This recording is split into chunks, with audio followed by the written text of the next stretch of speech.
Acast powers the world's best podcasts. Here's a show that we recommend. Hey, self-betterment doesn't have to be so dense and complicated and long.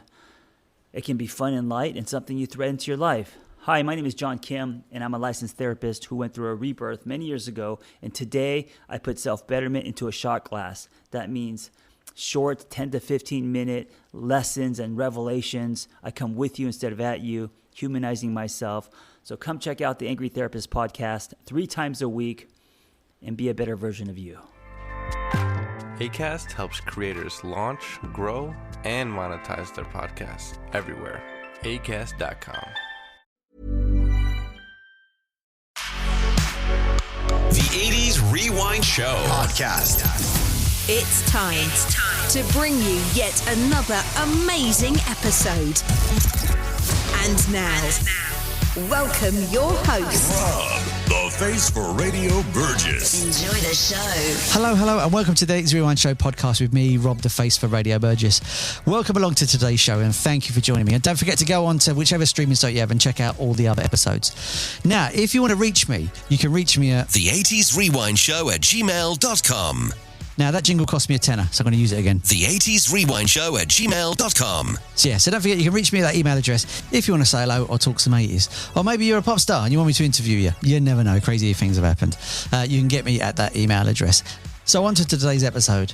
So in the early 80s, you had synth pop, you had electric pop, you had singer-songwriters. And what you also had is one salsa band. That's it, one salsa party band. And that was Modern Romance. And today I'm joined by a band member and drummer, Andy Kiriakou. What a great guy. He's really, really lovely. And we had a great chat, and he's a really friendly guy and has fond memories of his time in Modern Romance. He's now fronting the band as well with the new version of Modern Romance, and he talks about that as well. And we had a great chat. Lovely fella, great time. What can I say? I hope you enjoyed this interview as much as I did talking to Andy. Yeah, that's it. He's a great guy. Let's get to it. So when you were growing up, was there a lot of music around the house? What sort of stuff was like influencing you was growing up? You know what? There was the only music around the house, and it's sad to say because my parents were Greek Cypriot, and they were very insular, Greek Cypriot. Everything was Greek, right? They didn't want to come out and mix. It's the way things were in those days. They came to, ironically, I've mentioned this in my book, but they came to another country, and then what people do is when they it happens with Polish people and everyone. They have these little communities, and we had this little Greek community, and everyone spoke Greek, and everyone went to the Greek shops, and no one learned to speak English, and no one wanted to mix with English people or mix with anyone else because they wanted to keep their own little thing going, you know. And it's just something that happens with all cultures. So because of that, all I was subjected to was bloody Greek music. Only in the 1960s, when I was about 65, 66, when I started listening to music, I remember listening to things like the Four Tops, the Beach Boys, the Monkees. And it's funny because only when I started writing the book and then going back to those days and having to remember that and go, oh yeah, I was listening to that. And it suddenly dawned on me how much they'd influenced me, but without me actually knowing it. You know, like when you go, right, I'm going to listen to this guitarist, and then you pick up his things and you realise he's influenced you because you've been listening to him actively. With the music I was listening to, I didn't realise how much it influenced me until now. Because at the time I didn't want to be a musician. I was just listening to music because you listen to music. And it's only in later years, as I said, now that I started writing, I realised, God, all my backing vocal arrangements and stuff was so influenced. And when I say influenced, not to the point where you mirror or copy what you're doing, but I always wondered how I could harmonise quite naturally. You know, as a drummer, I started doing harmonies and singing. And I remember we were in the van one day, and everyone was singing, and I started singing, and they looked around and went, "My God, you can sing!" You know, just one around. I said, "You can sing, right? That's it. You're on backing vocals now, microphone. You know, that's it. You know." And I've always wondered how was it I knew how to do that. Just kind of, you know, but obviously listening to the Beach Boys and the Monkees and the Beatles, all these bands that had heavy emphasis on harmonies, that's what ingrained itself. It was in there, floating around somewhere.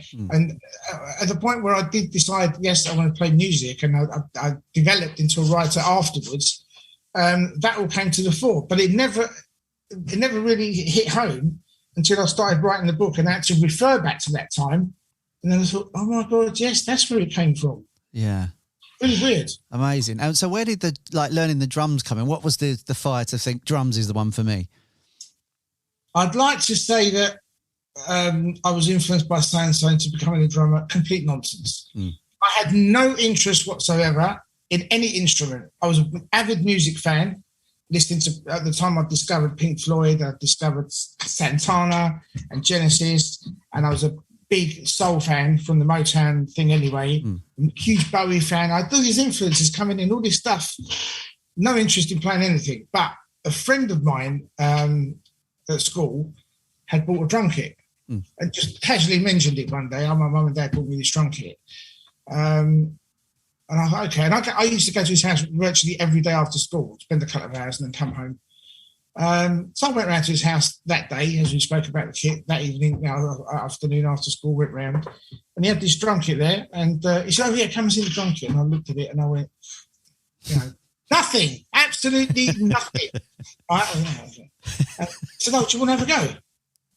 I mean, I think if he knew what he was doing, if he had an idea, he said, do you want to have a go? And I went, yeah, whatever. Okay, come on then. Took the drumstick, sat there. No idea what I'm doing, obviously. Absolutely no idea. And just went like this. And something happened. It's like, I don't know about you, I remember the first time a girl kissed me. It's like, what was that? This was the same. Wow. This was like, what the hell just happened? And I was hooked to the extent of, if you fast forward, eventually, I was practicing on cardboard boxes at home because I had no drums. Cardboard boxes, practicing on the bed. And then this guy that had the drum kit eventually, obviously it was just a passing fad with him. He said, do you want to buy the drum kit? I'd actually developed into a better drummer than him by now. And he had a drum kit and I didn't. I was practicing on anything I could find. And I bought this drum kit off him in there for 25 quid. It was rubbish, I have to say. What was it? Can you remember what it was? No, it was like a mishmash of this, that, the other. And as a matter of fact, I still had the snare drum for it until about 5 years ago. And then I just, why am I keeping this thing? I just sold it, I kept thinking it was special. It's from my first drum kit. And I thought, no, don't be so sentimental. It's a bloody drum. You're not going to use it. Get rid of it. I did. But yeah, I bought his drum kit and just went on from there. I just never stopped. And everything after that was, I was already heavily into music before, as I said, prior to that. Yeah. And it became, not only am I a listener, now I want to emulate what I'm hearing. I want to do that. I want to try and replicate that. Yeah. That was it. It was all about music after that. That's amazing. So my dad was a drummer, and then I learned to play drums because of my dad, and he wouldn't actually teach me anything. He said, because if I teach you to play, you'll learn just like me. So he said, go away and get your favourite records and your favourite drummers and learn from those so you get your own style. Was it the same for you? Did you just listen to lots of drummers? And yeah, I just listened to loads and loads of stuff and copied it and would, listen to a whole album and go, right. I mean, Status Quo, they had an album called Pile Driver and another one called Hello. And I would play them back to back because it was energy. Wow. And I'd dripping, drumming away, The worst thing for me, and you as a drummer would understand this, I'm playing on the bed. So when I eventually got a drum kit, I thought, I use my feet. So I had to relearn again. Yeah. I was like, not using my feet at all. So all of a sudden, I've realised the bass drum was going to be there, right? So and it was a bit of a nightmare. And also playing from the bed and then going to a drum kit, there's this bounce that I didn't take into account. But I was like, bang, and the drums. I'll go and pick up a drumstick for the other side of the room and it took a while to get into it after that. But it was just listening to different people, trying to sort of copy them and listening to. And I was going to gigs. I was going to 4 or 5 gigs a week sometimes. Fantastic, yeah. Just to watch people, just to hear stuff, and I'd be standing there watching, And the thing is, I don't know. I've actually suggested this in my book to people. I said, look, I was self-taught, but my advice to you is don't teach yourself. Go and get lessons. There's nothing. People seem to have this pride. I taught myself. Yeah, but if you went for lessons, number one, you'd get to this level far quicker because people are showing you what to do and the correct way to do it. And number two, you'll learn stuff that you wouldn't otherwise learn, because I used to listen to records and go, how the hell is he doing that? Yeah. I see a gig and watch someone do it and go, oh my God, is that how you do that? I used to think you have to have 3 arms to do that, then realise it's actually, it's almost like a magician's trick. Yeah. Your hand, for a split second, doesn't do what it's normally doing. It does that little flick and it comes back and you go, that's how you do that. Oh my God, I'd be trying to do it without stopping all the other stuff I'm doing. That's it. So it's actually always better to get lessons, because you will see things, get taught things that you otherwise wouldn't see. You'll get there quicker. You'll achieve a higher level of proficiency far sooner. So that's my advice. And then drummers that are listening, and I'm a singer now, but I was a drummer, as you all know. Anyone that's drumming, get lessons. There's nothing wrong with it, Yeah, and try not to copy John Bonham from Led Zeppelin, as you'll just give up. Yeah. I mean, drum solo with his hands. It's ridiculous. I remember seeing that and going, I did. I thought, I'm going to give up. If he can play that with his hands, I ain't got a chance, But John Bonham was special. There are drummers that are special, just like there are footballers that are special, and you can't give up because you can't get to that thing. Because otherwise, there'd only be 4 footballers in the world. That's right. Yeah. That's it. So, what sort of age were you when you joined your first band? When did you start playing in bands itself? I think I probably joined my first band when I was 17. Although I was asked to join a band before that. Right. I was asked to join a soul band. This is one of my favourite stories to tell people, because it's a very hip kind of soul band, all black guys. They're all soul band. Right. They asked me to join as their drummer. And one of them actually said to me, I auditioned for them, and they went, do you know what? He said, yeah, why don't you just start? Blah, yeah, I want to play with us. I'm like, yeah, great. And one of them turned around and said to me, do you know what? He said, for a white boy, you're really funky. Nice. And I thought, I feel great. I thought, that's it, I'm on the boards now, But the reason I didn't join the band, because there was another condition that I couldn't fulfil, which was, you can't come on stage with that drum kit, because that's the drum kit I bought from my mate in school. Right. And I'm telling you, it was rubbish. I mean, you looked at it and you went, no, it's just. So I said, well, look, I'm just about to leave school and go to college. I can't buy a drum kit. When am I going to get £1,000 to buy a decent kit? I want to buy a proper one. And I said, I can't afford it. So anyway, in the end, they got another drummer, who admittedly was better than me. Is fantastic. A guy called Mark was an amazing drummer. He then went on to join a band called the Dirty Strangers later on in the year. I don't know if you ever heard of them, but they were quite a big punky band. But he was an amazing drummer. He reminded me a lot of Billy Cobham. Right. Wow. Yeah.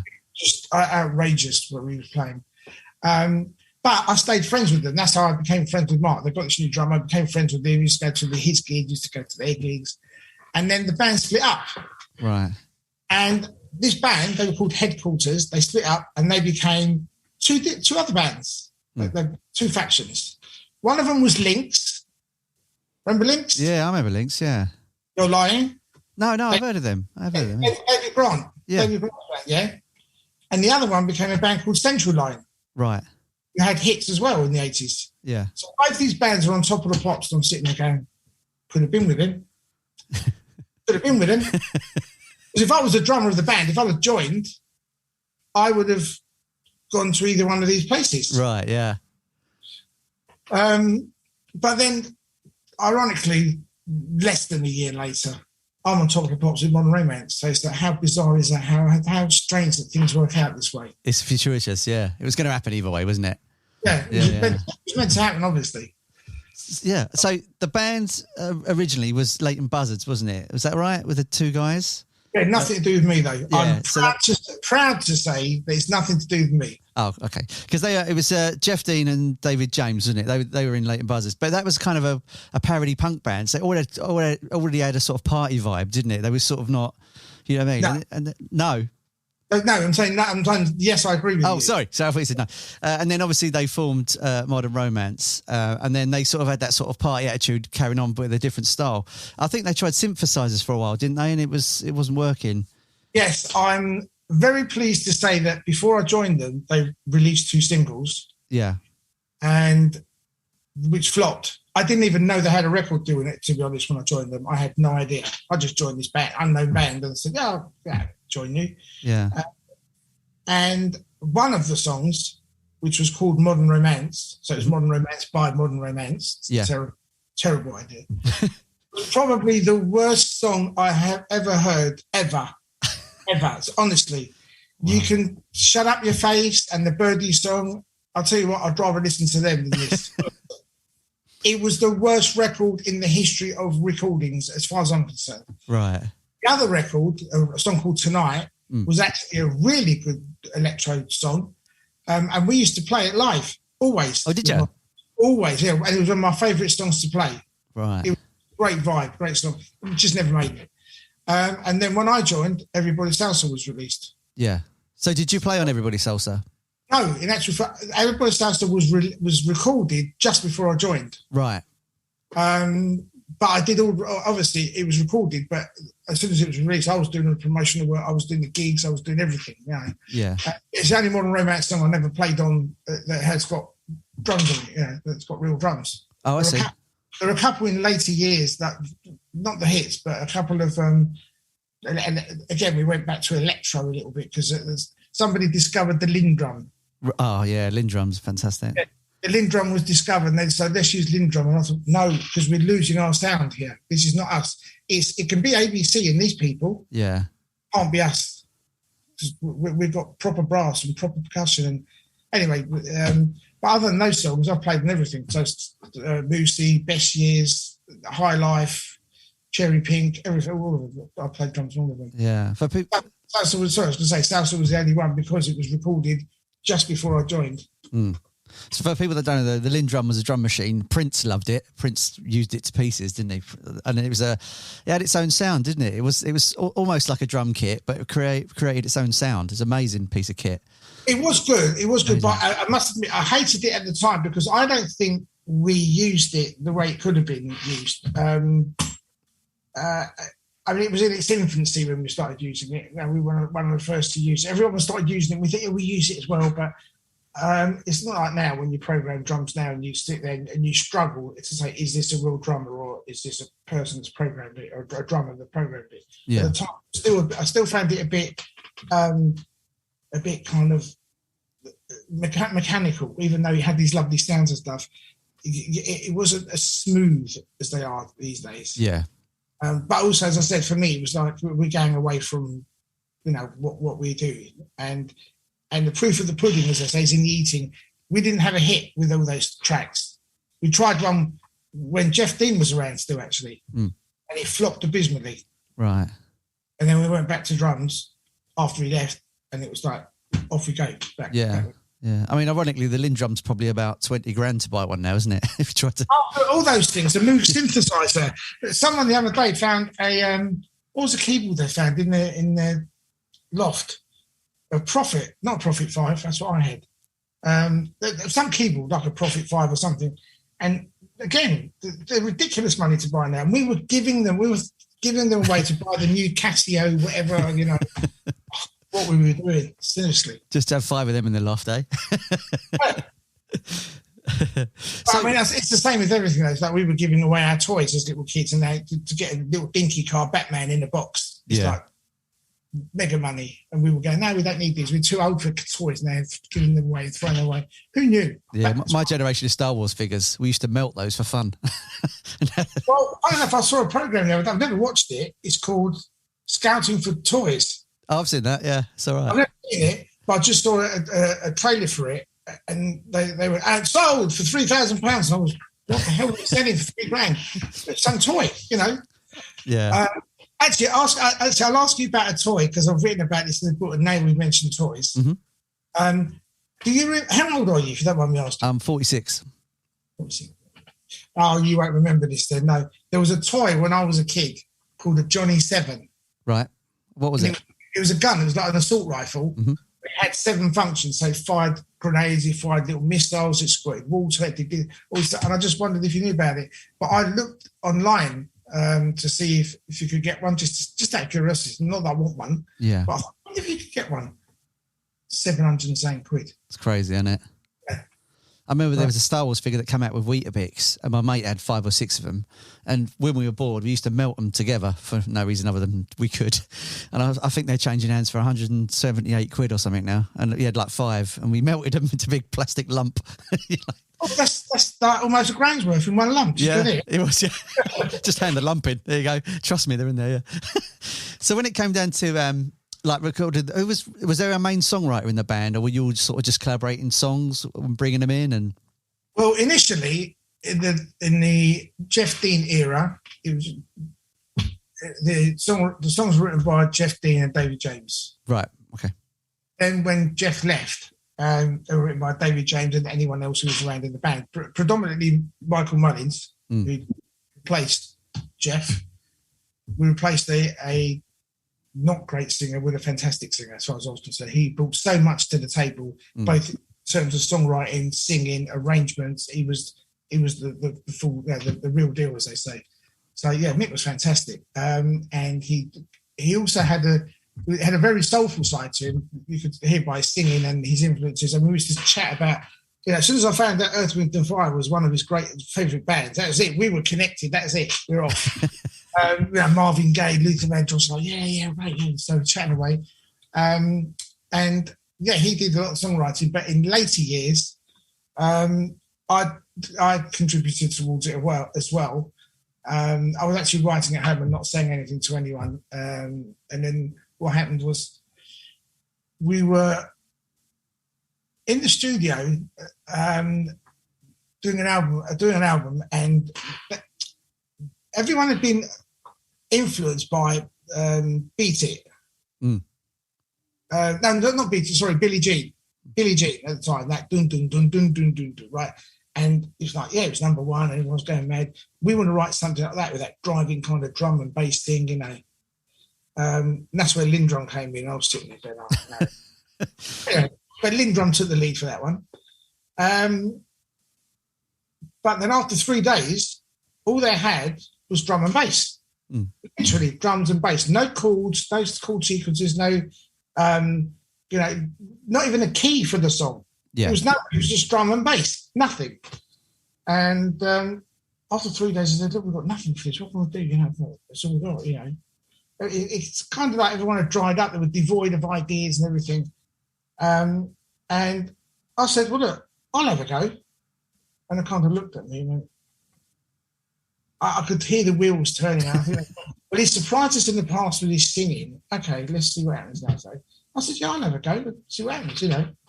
And this is something actually I've become very good at doing this. So Tony Visconti, who was the producer at the time, put it on a loop. I said, yeah, here's a cassette. Off you go. I went into his office. Half an hour later, I came out. I'd written melody, verse, chorus, middle eight, like a bridge, the whole thing, just arranged it and went, there you go. And they played it and I sang it for them, and they were literally like this. Mouths open, yeah. And they went, oh my God, you know. Obviously, because they'd done the bass and drums beforehand, and we all agreed, all right, let's split it 4 ways. But by the law, it's my song. But I didn't mind. I said, do you know what? That's fine. And so I ended up writing the title track for the album, a song called Burn It. Yeah. And then after that, later on the album, they carried on doing other things. And they said, we need one more track for the album. Has anyone got any ideas? And I piped up and said, well, I've got one. And no questions now, because I've already proven my worst sort of thing about it. And they went, okay, what you got then? So I sat at the piano and played it. And I went, guitar solo here, it goes like this. You know. And that was it. They said, right, start recording it now. And it went on the album. And that was the final track to finish it. Wow. So what was it like for you working with Tony Visconti, being a Bowie fan? Obviously, in producing Bowie back in the day. Do you know what? It was really quite bizarre, because I don't think even at the time, I don't think, once we started having hits, then it's after that we started working with Tony. And because whilst having those hits, I saw millions of people that, you know, Elton Johns and Rod Stewart's, everyone, you know, even just to rub shoulders and say a quick hello to them. It was like water off duck's back. So working with Tony, I don't think it hit me that I'm actually working with a legend who worked with one of my favourite artists. It was like, oh, you work with Bowie. And he used to tell us, go, yeah, I did this thing when David was doing this and that, and we did this, and I suggested that, and yeah, okay. And it was like you talking about your mum. I went for lunch with my mum the other day. It just didn't hit me that he's actually talking about David Bowie. He's been working with David Bowie. He's doing this and that. It was like, oh, yes, so David said that. Yeah, right, okay, And it's only in later years I think, I was working with Tony Visconti, who was David Bowie's producer, and he was our producer. What the hell, But I suppose it's good, really, because it meant I treated him and he treated us as equals. We were just like all mates in the studio having a laugh, doing stuff. And he came out with some outrageous ideas for certain songs. I sort of think, mate, have you come from another planet? Where did you get that idea from? And it would work. This is the thing. It would work. And I go, how did you even think of that? What? Yeah. Okay, fine. Okay. That's why you're Tony Visconti. That's why you work with Bowie, and that's why Bowie loves you, and everyone that we work with loves you. I mean, what a heritage to work for. I mean, T-Rex as well, wasn't it? He did T-Rex. Yeah, T-Rex, yeah. Wow. I mean, I don't know how you did it. I would have been too gobsmacked to talk to him. I just sort of, he probably would have thought I was moody standing in the corner. I'd be too scared to talk to him. Like I said, because we worked with so many people, not worked with them, but worked alongside people in the top of the pops, sitting there, Gianna and sitting there. So it became like the norm. We go, oh, right, yeah, it's going, yeah, I'm off, see you later, I'm going to go to this thing, whatever. It's just like going to work in an office and seeing people in the office. That was our office, top of the pops, green room, or wherever, the morning breakfast show, whatever. That's our office. You're here, we're here. Hello, how are you? Lovely day at the office. I'm off now. So you did Top of the Pops 14 times, is that right? Is it 14? Something like that, yeah. Yeah, and was it like, I get conflicting reports from people that some say it was like really great fun and it was a great vibe, and then some say it was very sort of militorial, where you get marched around and the audience got pushed around and stuff. What was your experience of that? Was it like that for you? Well, no, our experience was that of an artist. You're there all day for rehearsal.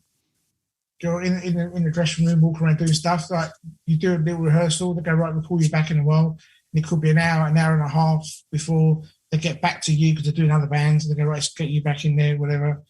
All very nice, very polite to us. It was lovely. I mean, the privilege of doing Top of the Pops, to do it just once would have been fantastic. To do it 14 times is like, well, And yes, they did move people around because they had this room which looks like an aircraft hangar the way they film it. And only when you go there do you realise, actually, it's not that big. I mean, it's big. It's a big studio, but it's not anywhere near as huge as you get the impression of when you're watching it on TV.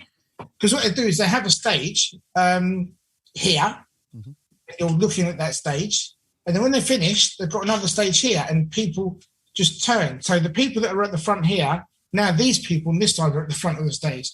So you keep thinking, how big is this place? Because they've got all these people, and as they're filming, it's different people at the front. So this place must be huge. It's a circular thing, a circular arena with the stages all around it, and people just turn to face each stage. Very cleverly done. Yeah.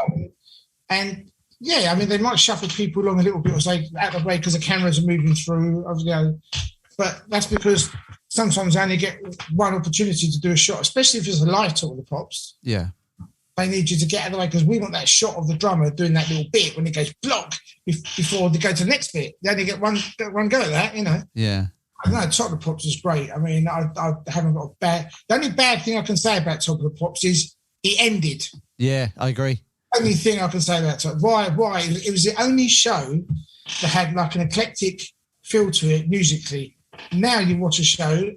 I mean, if you go to TV and watch stuff, it's the rock channel or the pop channel or the R&B or that. So all you're going to watch is R&B. So if you're into R&B, which is fine, yeah, all you're going to see is R&B. You're never going to be educated to go, oh, hang on a minute, there's a country and western. So I don't really like country, but this is actually quite good. So some country sounds like this. It's not all banjos and whatever. Right, okay. And same with reggae. And people listen to reggae and they think, all right, it's all about reggae or jazz or soul, whatever. I think to be in that place where you're so blinkered that you only listen to one type of music and you completely isolate yourself from anything else. I think from a music point of view, as a consumer, that's wrong. You've got to listen to other stuff. It's like listening to. It's like saying I'm only going to read the same book. Yeah, over and over again. Yeah. There are other books. There are other styles of books. Come on. And once you appeared on there, was it sort of instant fame for you? Did people start recognise you from Top of the Pops? Sort of? Oh, absolutely. In actual fact, we appeared on a Thursday, obviously, but it was live. Right. It was a live. Our first Top of the Pops was a live one because it was. What happens is if you get a bank holiday Monday, because they lose that day in the production, they don't do what they normally do on a Monday. They do that on a Tuesday. When they do on a Tuesday, they do on a Wednesday, which means Wednesday is not a rehearsal day for Top of the Pops. You have a rehearsal and recording on Wednesday, and they show it on Thursday. Right. Now what you do is you have rehearsal during the day on Thursday and a live shoot at night. So it's live.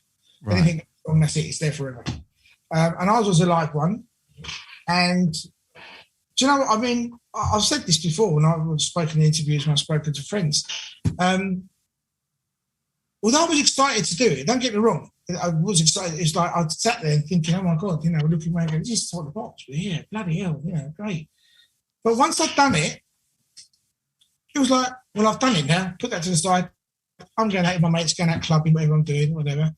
And 2 days later, I decided to go shopping in the high street near my house. In North London. And I went strolling down the street, minding my own business. Totally, how can you forget you've been on telly? Honestly, didn't even think about it. I'm walking down the street, doing what I'm doing, and there's this group of girls walking towards me, but 6 or 7 girls. And they're walking and laughing and joking. I'm walking on, going, looking at the shops, going, I might come back for that later. Yeah. And as they're getting closer towards me, one of them looked at me, and it was as though she'd seen a ghost. She was like, it just froze. I said, what's wrong with her? And she was looking at me, and her eyes were really huge. They were like, and as she walked past, I thought, is she looking at me? Do I know her?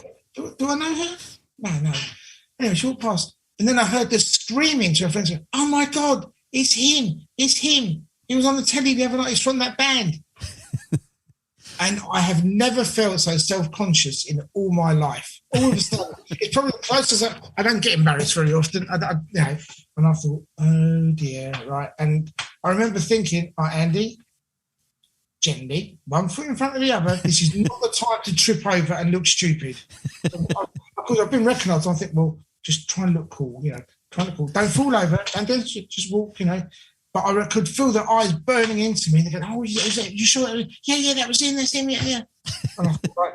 And then it sort of hit me, and I thought, yeah, of course, I was on telly the other night. Yeah. You'll have that effect, won't it, And after that, I realised that I'm not going to be able to go out as freely as I would like to, not as I would like to, but as freely as I normally would do, because everywhere I went, people would come and, it was great. People come and say hello and ask for autographs, but, you also had to be careful because unfortunately you get scenarios where a girl would want to come and say hello to you and her boyfriend would want to punch your lights out because she wants to come and say hello to you. Right, I see.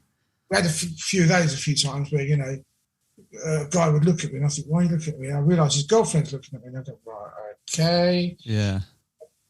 But most people would always come up and say hello. And I mean, what was really fun as well, being from the Greek Cypriot community, I'd go to parties and people would go, oh, we're related. Because my mum's dad's brother's sister's dog's cat once had sex with my mate's pigeon, and the pigeon is owned by your auntie. So we're not related. You'd be like, some really bizarre connection. And I go, okay, then. How can I argue with that? I mean, your live appearances and the records sound like a lot of fun. Was it the same recording them as well in the studio? Was there a great party vibe when you were doing those? I think it was just a great party vibe all the time. The whole thing was party time. It was always, I mean, listen, being perfectly honest, there was always lots of drink and substances around, even though I don't drink, I don't smoke, I've never done drugs. Yeah. But they're always around. It seemed to help everybody else, and I didn't need that stuff. But we're always having a laugh in the studio, always. And the thing is, when you create new sounds, and I don't mean music just by a new song, I'm talking about actually create a new sound by using something untraditional. It doesn't, sort of, everyone goes, something new, great. And there's always something happening, or some new vibes and, new ideas that are coming around. And that keeps everyone fresh and going and keeps everyone. And the stuff was happy. The music was happy. And it just, we were all buoyed by that anyway. Playing happy songs like that is going to keep you going. And it seems to do wonders as well in regards with the record company. They loved all that stuff. They loved to come to the studio and hear some happy sounds, and Modern Romance doing the happy stuff. And obviously we've got loads of gigs where people wanted to have a party and have a great time, and we're still doing that now. That's what people say. Party band, Modern Romance. They'll get you dancing. They'll get you singing. Yeah, because it was around. Was it 84? They wanted to change the style a little bit and like make it a little bit more serious. Was that right? Yeah. About 84, 85. Late 84, and I think that's what cost us in the end. At that time, I think if we'd have stayed on the track that we were on all those years. We tried it once when Jeff was in the band. His last attempt at a single with us was, again, a little bit electronic, a little bit soul-y, and it wasn't that driving kind of Latin. There's nothing Latin about it at all. Yeah. The most Latin thing about it was someone probably ordered a Mexican pizza while we were ordered it. That was about it. But there was nothing Latin about it at all, and it died a death. Absolutely died a death. And then as soon as we got back to something with a bit of a Latin feel, we were in the charts again. So I thought, there it is. Don't stray away from it. Having said all that, I was shocked when it was after Don't Stop That Crazy Rhythm. We recorded a song called Walking in the Rain, which is a ballad. And I remember thinking, is this right? It's a great song. Yeah, great song. And Mick's a great singer. He sang it really well. And I thought, is this the right way to go? And it was, because it was it was one of the biggest selling singles of the year. As a matter of fact, we were told by the record company that had it sold that many copies over a slightly shorter span, it would have gone to number one. It sold enough to get to number, because what happened is, it did something quite unusual, that song, that record. It got to number 9. Then a week later, it stayed at number 9. And the week after that, it went to number 7. Now, normally, when you get to number 9, you either go up or down. But for us to start at number 9, it means we're selling consistently X amount of records required to stay at that point. Right. But to go to number 7 the week after, amongst all these new singles that are coming out, and it's like, well, we said even more singles. What's going on here, And they said, if you'd have sold those amount of singles in a week less, a period of 7 days less, that would have warranted a jump to number 1. It's like, oh, wow. But anyway, it's one of those things. But again, that song was out of the ordinary for us. And I did question it, but it became a huge single. It was number 1 in the Far East as well. We went... we went to the Far East. Funny enough, we went to the Far East thinking that we were going there to introduce the band to the Far East, and do a tour to promote our album, blah, blah. So we arrived at the airport, and we got taken through the, security, but through the VIP security by the chief of police. Nice. Someone's pulled a few strings here. This is nice, So we get taken through, and then there are these throngs of people, and I thought, what's going on? Something's going on here, I said, what's going on over there? He said, what's all those people? And he said, they're here for you. What do you mean they're here for us? He said, do you not know? He goes, you're number 1 at the moment. Oh, well, it'd be nice if someone told us, I mean, Walking in the Rain is a really unusual single, because it's like, for anyone that comes like to the band now, if you put, like, say, I and that together, they're completely different bands almost. It's crazy. It's more like a teenage band was, then grown into an adult band, if you know what I mean. Like there's a development. The funny thing is, whilst Mick was in the band, we did things like B-sides and album tracks and stuff, we did things like Abraham, Martin and John, Marvin Gaye. We did Love Letters.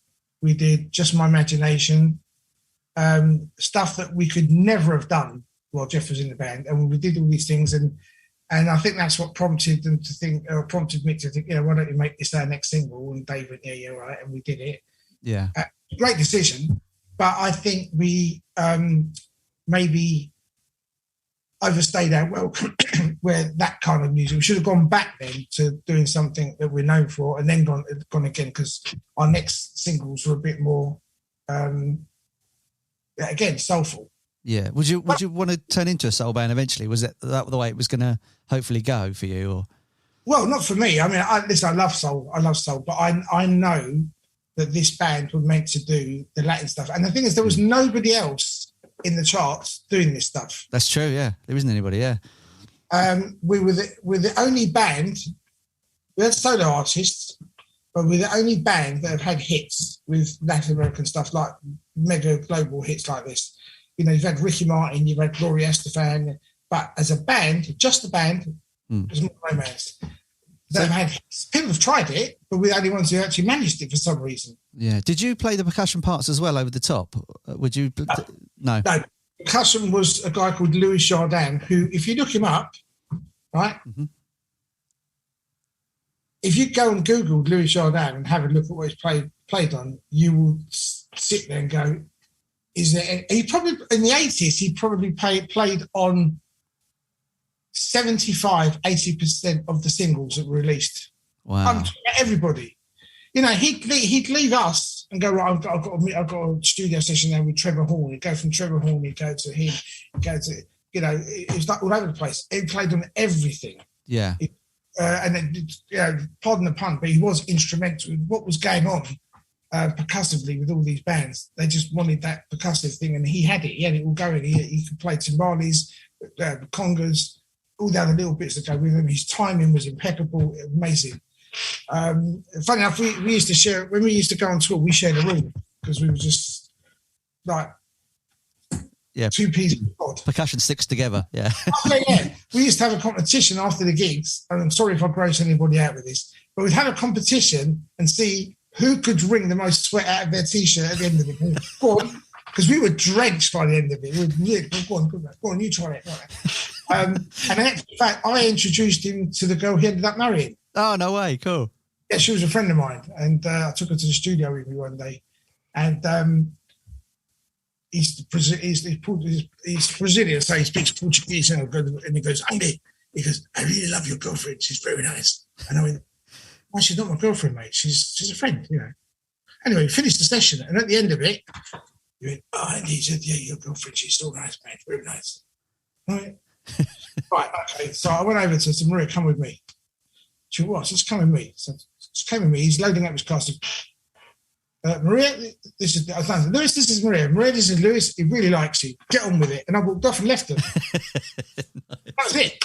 They went out on a date. They got engaged. Got married. They had kids. Yeah. Oh, fantastic!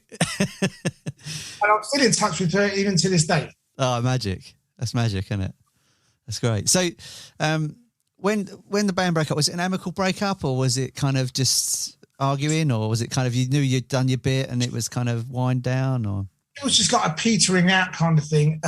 We were on tour, and I said, after this tour finishes, I'm leaving the band. And then Mick said, well, if he's leaving, I'm leaving as well. So I finished the tour, and on the same day I said bye, and we went off.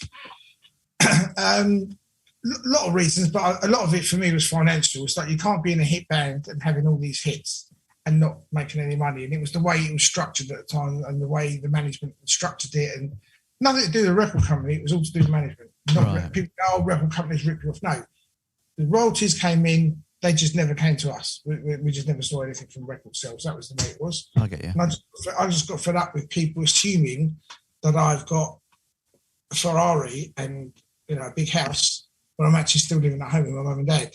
Yeah. If I wasn't, I wouldn't be able to be in the band because I wouldn't be able to stay. I'd have to go and get a day job because I wouldn't be able to live. Yeah, I get you. So, so that was it. I just thought, I'm just going. And then Mick left, and that was the end of that. It carried on for a couple of months with David James and a couple of girl singers, dancers, sort of doing PAs and stuff. And then he called it a day. And then in 1999, I contacted him with a view to starting up the band again, because I realised that people are hankering back to the 80s now. It's a good time. And he didn't want to do it. So he said to me, look, you know, you were there from before everybody else, salsa became a hit. You did all the promotional work for it from that point onwards, and you did everything in the band. You're, as far as I'm concerned, you're as original a member as you can get. So you were there from the beginning of the success right to the end. You said, as far as I'm concerned, you're as entitled to take the name as anyone else. So he signed it over to me and goes, there you go. You're Modern Romance now, because you are a member of Modern Romance. I always have been. Yeah. So he said, you might as well take it forward because I don't want to do it anymore. That's really nice, isn't it? It's amazing. Yeah, and then he said to me, if you ever need any help, I'll be there. And you know what? Again, I'm still in touch with him to this day. We meet 3 or 4 times a year, have lunch, have a chat. We send each other emails and see what's going on. Fantastic.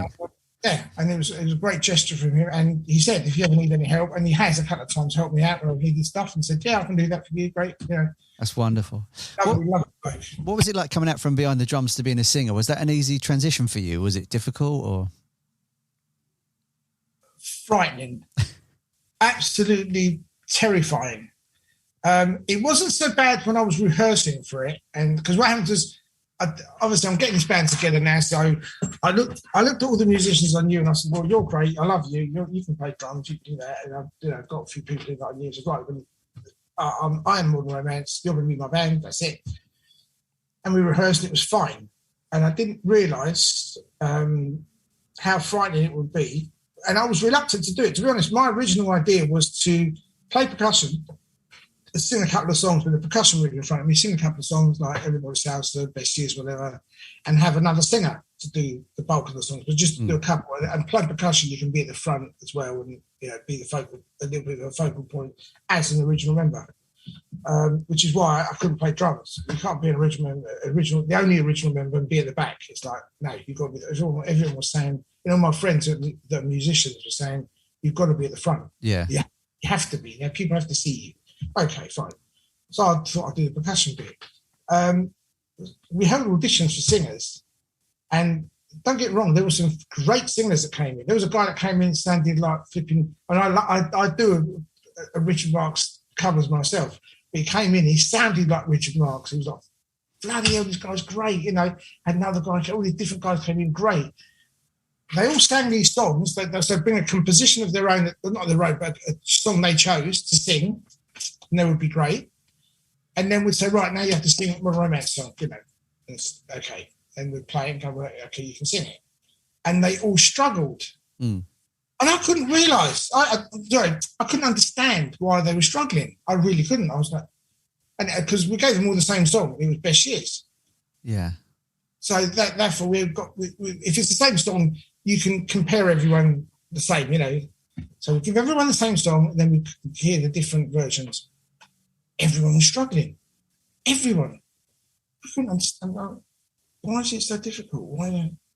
And then the penny dropped that it's in a ridiculously high key.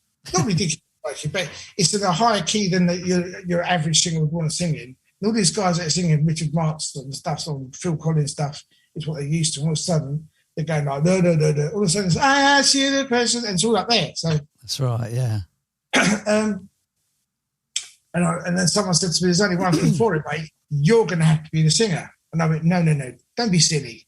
That's ridiculous. No, you have to be the singer. That's it. There's only you left now. We've had all these singers in. They're great. But it's because it's in a ridiculous key. And you can sing in that key. Why aren't you doing it? And I went, no, I'm not. I'm a drummer. Drummer does backing vocals. I'm not. And in the end, they convinced me and they said, no, you have to do it. And I went, do you know what? I hate to say it, but you're probably right, because we're not going to find anyone else. Yeah. And it was fine doing the rehearsals. And it was when I came to doing the first gig, and I'll never forget it, the Chicago Rock Cafe in Luton. I walked out And I mean, I've got a microphone over there, but if you imagine this is the microphone, my hand was shaking so much you could see the mic doing that. And I thought, I went like that, just grabbed it. Thought, no, I have to, And it took probably 35, 40 minutes for the nerves to calm down. Yeah. That long. It was horrendous. I'm telling you, it was, right. And then once it calmed, for some reason, after about 40 minutes, the nerves just went away. It was fine, And I started enjoying the last 20 minutes. And I remember it finished, and I was like, yeah. Oh, it's finished. I was just getting to enjoy that. I was starting to enjoy that now. And that happened for all the gigs. And it would be like the next gig was like maybe 37 minutes, not 40. And the next one was maybe 32 minutes of nerves. Less and less and less until in the end I'd be getting 5 minutes of nerves at the beginning, and they would calm down, Then 2 minutes of nerves, and then it would be the anticipation of going on. And now it's like can't wait. I can't wait to get on. Once I'm on, it's like that's it. I mean, when you had back in the day, you had the drum kit blocking you from people, didn't you? You had that wall of defence, really, and then it's psychological. It's psychological. The irony is, saying to me, "Go and sing modern romance songs that you've been playing since the '80s, and go and sing them. You know the word, you know the words. Go and sing them, and you've been singing them. You're doing all the backing vocals for them, all the harmonies." Saying to me, "Go and do them now without the drum kit." was such a daunting thing at the time. Yet, if you'd have said to me, "You're at a gig and the drummer's just killed over and he's had a heart attack and taken him to hospital, but do you want to sit in and play drums?" Yeah. I haven't heard the stuff, never heard it, don't care, off I go. Because A, it's an instrument I know and I'm comfortable behind there, and let's go. But having that stripped away and being told, right, we're pushing you at the front now, that's it, go and do that. It's completely different. I'm sure you as a drummer, and your dad, if he's still around, will tell you, singing with a drum kit is fine. Once the drum kit's been stripped away, it is psychologically as though you're naked. Yeah, it's weird, isn't it? What the hell, So talk to me about your book. When did you start getting your book together? Well, the book is a result of keeping diaries in the 80s. As a matter of fact, hang on a sec. There we go. These are some of them. Oh. That's amazing. So for the listeners, it says 1985 on one, and what was the other one? No, 84, 85. 84 and 85. Wow. This is, you can't see it, it's embossed on it. This is 82. Wow. So you kept them from that period. That's amazing. Yeah. I've got a few in there. Yeah. So basically, I started keeping a diary in 1981, and in about June time is when I met Modern Romance. So I've got all the times when I met Modern Romance and I started working with them, doing stuff. And the diaries actually began because I was going to so many clubs that it suddenly dawned on me one day that, hang on, I could go to a club on Monday with, just for argument's sake, to make it simple, a green outfit on. Just so I've got all green on. And Tuesday I go out with the red one, and Wednesday I go out with the yellow one, and whatever. And then the following week I go out again to the same club, and I had to put the green one on again. Well, I wore that last week. And at this club, they're going to go, "He wore that last week. Doesn't he have any other clothes?" So I thought, right, you have to start making notes of what you wear, because though the clothes are clean, you have to mix it up maybe. Otherwise, you could end up going to the same club 3 weeks on the trot with the same outfit. I don't know you washed it and done it. They're going to think, has it got nothing else? So I started making notes for that reason, because I was going to 2-3 clubs a night sometimes. Yeah. And I think, right, if on Monday I go to these 3 clubs with this green outfit, and I go to the same 3 clubs with the green outfit the week after, and possibly even the week after that, they're going to think, doesn't this bloke ever wash? Doesn't he change his clothes, I mean, that's crazy that your book came from a fashion point of view rather than a music point of view. Yeah, so I started writing notes in this book, saying, right, okay, Monday, this club, or this, that, or that. And then, of course, I started, I don't know why, I just started writing things like, wore these clothes, like, bumped into so-and-so, or met this girl. Just started writing stuff in there. And then the clothes just went out the window. It just became a diary. I just started writing, did this, did that, went here, went there, saw this.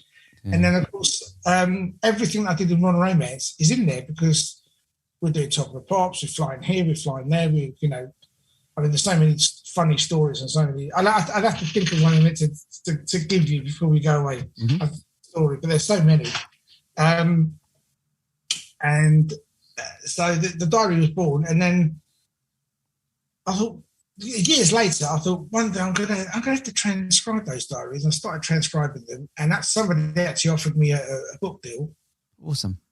And I finished the diaries, so I finished transcribing them, and I gave them to a couple of friends to read, and they thought they were hilarious and great stories. Then one of them said, "I have only one question," and I said, "What's that?" And they said, "Someone reading this would think that you landed for another planet. You just dumped here for another planet." I said, "What do you mean?" And I said, "Well, none of your beginnings. It just starts in 1981. But before that." I thought, that's a valid point, actually. So I decided, okay, we need to rethink this. So I've now made it an autobiography in that it starts from when I was born in 1958, from the day I was born. And it's because, of course, what I'd done initially is I'd done the diary from 81 to 85. Yeah. Modern Romance years. And then when I started it again in 1999, it continued from 1999. So there were things that although I wasn't keeping a diary, there were so many stories that I can remember. Like, this gig and that gig, right? So I'd look up and see, right, that gig was that day, right? I can write the story about that gig and always look it up and see what happened. So you had basically 81 to 85, nothing, and then 99 to the present day. Yeah. And someone said, "Well, there's no beginning. Where does it come from? What's going on? How did that all come about? What influenced you?" And I thought, "Oh, yeah, And I thought also between 85 and 99, for me, I achieved the greatest accomplishment to date of my life. I had my kids. Oh, that's nice. And I thought, I haven't written about that. I haven't written about my marriage, the fact that, all right, got divorced, but got married, got divorced, got this fantastic relationship with my kids. They both live with me. And I've not written about it, not referenced it at all. And I thought, no, he's right. I need to go back to the beginning. So I've done that. I've now written, it's very concise. It's got an order. Yeah. Oh, yeah. It's got a beginning, and it's got a modern romance, and it's got the unmodern romance years when I got married and had kids and everything else, and just played music with different people. And then it's modern romance again from 99, and obviously lots of personal stuff happened, but it's a full picture. You look at Andy was born in 1958. It's now 2022, and this is a snapshot of what's happened in his life the whole way through, all different things, and some hilarious, some stories. I'll give you one actually. Awesome. So, coming from a Greek Cypriot background, our parents were very poor as kids. They came from very poor. My dad was one of 14 kids. Wow. So you had to scrape around for your food at the time. Have you seen that sketch, Luxury? Yeah. It was that. It was like, egg and bacon, luxury. We were lucky to even see a chicken. Chicken? What was a chicken? We never saw a chicken. Yeah, all that stuff. They'd go, we just had a bit of bread and olives was our meal. A few olives and some bread, that was it. We had these stories all the time from our parents. So when I got married, my wife and I used to go out for a meal quite regularly. You do. You had to go out for a meal, treat her. And we found this Italian restaurant we used to like going to in the West End. And one day we decided, let's take your mum and dad and my mum and dad out for a meal, because I know my parents never went out for a meal together ever, and I don't think her mum and dad did either. Always too busy working, but then they're not going to spend the equivalent of what they consider to be a shopping trip on one meal. A week's worth of shopping with what you just spent on the meal. I mean, they'd say to me sometimes, "Oh, so I found you last night. Where were you?" And I go, "Oh, yeah, Drew and I went out for Chinese." Oh, so much does it cost for a Chinese? I think, 30 quid for the two of us, whatever it was at the time, 35 quid. It's back in the 80s. £35 for a meal. You could have done your week shopping with that and had £10 left over. Like that, in our day, it's all that stuff. But we thought, let's treat them and take them out for a meal. They've never been. Right, okay. So we said, right, we're taking you out for a meal, picked them up, took them to this restaurant, it's an Italian restaurant in the West End somewhere. I can't remember which one it was, but at the time it was one of their favourites. And we're sitting down eating, and they bought the grissini and all these little things and these little dips and olive with bread, bread with olive oil and, nice. Vinegar and all stuff, and picking all these bits and looking at the menu and,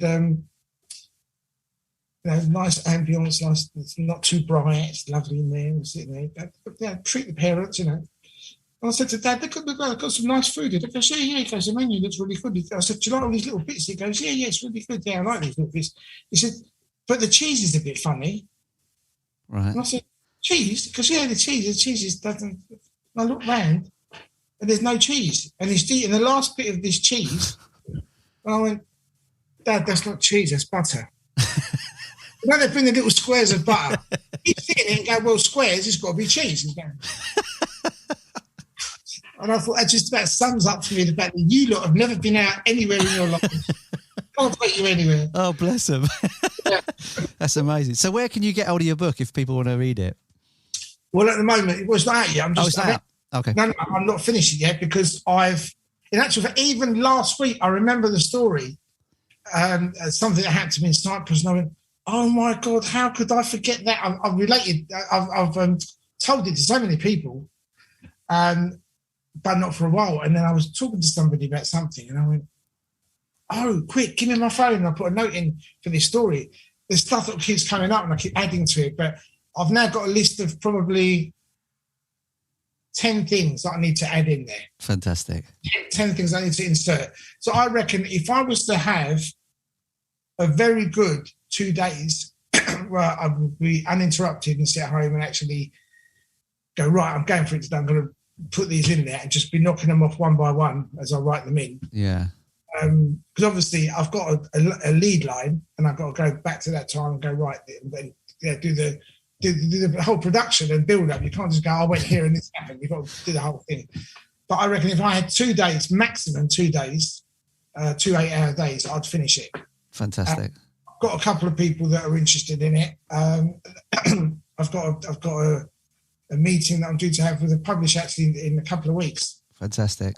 So hopefully by then either A, finished it, and B, I will just take him a couple of excerpts and say, right, here you go. Because obviously, being perfectly honest, being a non-drinker, non-smoker, and never taken drugs, don't gamble. So it only leaves one vice, doesn't it, really?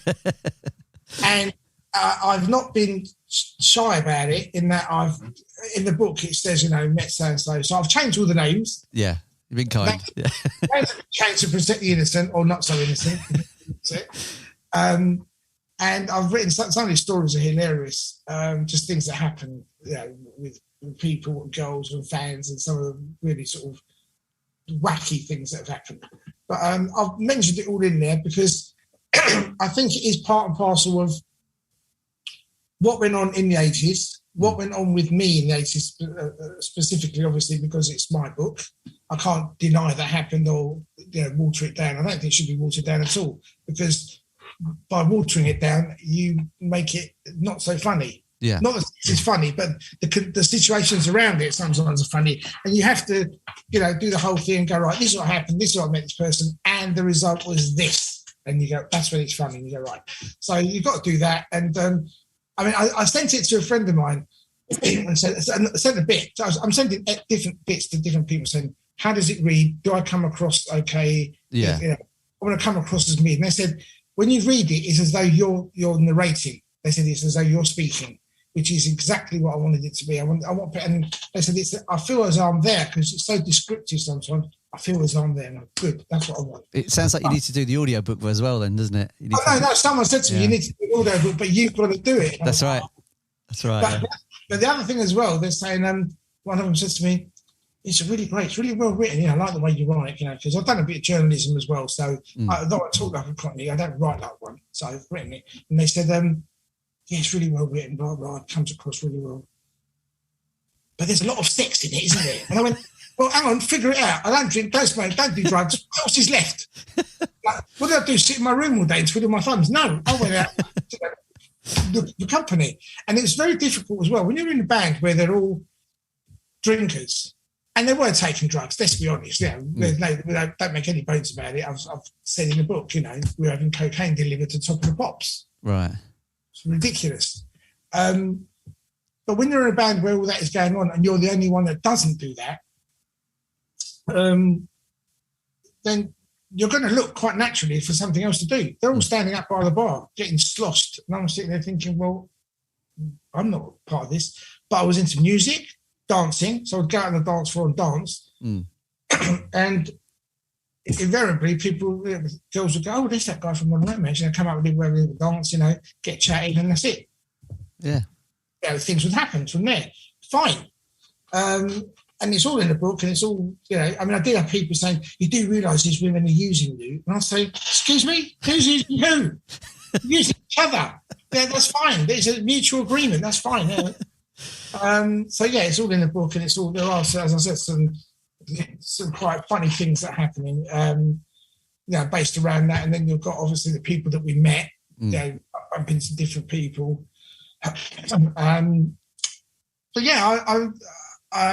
I think, without being biased, and I've read it, I think if I read it and it was by someone else, as soon as I started reading it, I think, I like the way it's just quite funny, it's quite amusing. I've not written it as a serious book. It is not flippant, but it is a light-hearted view of things that happened in the 80s. Yeah. In my life, around Modern Romance, around the whole structure of it, around the way the money things were arranged, the people we met, the girls we met, the promotional tours we went on, the countries we visited, the customs in those countries, if it was relevant, all different kind of things. It's just a general overall picture of what happened in the 1980s with me in Modern Romance. And of course, the book is called Best Years of Our Lives, because what else could I call it? Yeah, nice. Yeah. The band now, you're touring a lot now, recording a lot now? Yeah, I was actually supposed to be in Scotland recording last week, but we put it off. I'm now about to book it today to go in 3 weeks' time and finish off an album that I'm doing there. Excuse me. Am I going to Ireland? Yeah, before that, I'm going to Ireland for Let's Rock Belfast. But yeah, we're doing a lot of the 80s things, the 80s nights at various places. And I think there's going to be a tour set up for the latter part of the year, just in the middle of setting up a tour. So once that's set up, and I know a lot of people go, oh yeah, we're touring. But no, we are actually setting up a tour, or someone is setting up a tour for us for the end of the year, the latter part of the year. And as soon as that's done, it obviously will be on the website. But I'm just waiting for him to, dot the I's and cross the T's and say, yes, these are the venues. You can now put that out. So yeah, we're doing that. As I said, new recording, so there should be an album and a new single coming out. And the single, I've got a choice of 3 or 4 songs on there for a single, but some of the songs, I have to say, I've surprised myself in that they're co-written with other people, but the direction we've gone in is it's still pop. It's absolute pop, but more poppy than Modern Romance. Is like, this is real serious pop, Yeah. There's still that it's not so much the Latin feel of Modern Romance. It's just a very overall Latin feel. It could be the Caribbean. It could be, you've got that very sunny holiday feel about some of these tracks. Nice. And I've listened a couple of them. I have to say I've listened to them. Once we recorded them, put them away, then they played them another day, and I went, do you know what? If I heard this on the radio, I would turn it up and go, who the hell's this? Yeah, nice. There's some right hooks in it that have even hooked me, and I'm going, this is great. Oh yeah, it's me, but it's great. Yeah, so I'm really chuffed about those songs. Yeah. So if people want to get information about the tours and the band, where's the best place to go for that? Go to Modern Romance. Do you know what? I've forgotten the name. We've changed the name of the website. It used to be modern-romance.com. It's now modernromance.com, I think it is. Yes. Is it modernromance.online? Is it that one? Yeah, modernromance.online. That's it. Yeah. That's the one. I want an agent's fee for that. I don't go on there myself, so it's like, yes, modernromance.online, that's it. That's the one that goes. Andy, thank you so much for chatting today. I've had an absolute blast, and I'm looking forward to your book, and I'll hopefully get to see you live at some point. But thanks for joining me today. It's been fantastic. If you enjoyed today's episode, make sure to subscribe and leave us a review.